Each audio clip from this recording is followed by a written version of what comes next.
வரலாற்று சிறப்புமிக்க தீர்ப்பை நமது தமிழ்நாடு அரசு பெற்றுள்ளது. இந்த சட்டமன்ற பேரவையில் நாம் நிறைவேற்றி மாண்புமிகு ஆளுநரின் ஒப்புதலுக்காக அனுப்பி வைத்த பல முக்கிய சட்ட முன்வடிவுகளுக்கு ஒப்புதல் தராமல் திருப்பி அனுப்பினார். அந்த நிலையில் அவற்றை நாம் மீண்டும் இங்கே நிறைவேற்றி அனுப்பி வைத்தோம். இரண்டாவது முறை சட்டமன்ற பேரவை நிறைவேற்றிய சட்ட முன்வடிவுகளுக்கு மாண்புமிகு ஆளுநர் அவர்கள் ஒப்புதல் அளித்தே ஆக வேண்டும் என்று அரசியல் சட்டம் வரையறுத்திருந்த போதிலும் இவற்றுக்கு ஒப்புதல் அளிக்காமல் ஆளுநர் அவர்கள் காலம் தாழ்த்தி வந்ததோடு அதற்கு தனக்கு அதிகாரம் இருப்பதாகவும் தெரிவித்து வந்தார். இதனை எதிர்த்து தமிழ்நாடு அரசு மாண்புமிகு உச்சநீதிமன்றத்தில் வழக்கு தொடுத்ததில் தமிழ்நாடு அரசின் வாதத்தில் இருந்த நியாயத்தை ஏற்று மாண்புமிகு ஆளுநர் அவர்கள் நிறுத்தி வைத்திருந்தது சட்டவிரோதமானது என்றும்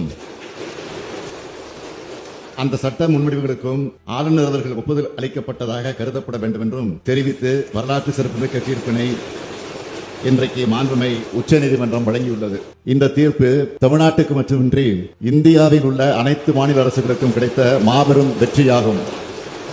திராவிட முன்னேற்ற கழகத்தின் உயிர் கொள்கையான மாநில சுயாட்சி, மத்திய கூட்டாட்சி தத்துவம் ஆகியவற்றை நிலைநாட்டிட தமிழ்நாடு போராடியது. தமிழ்நாடு போராடும், தமிழ்நாடு வெல்லும்.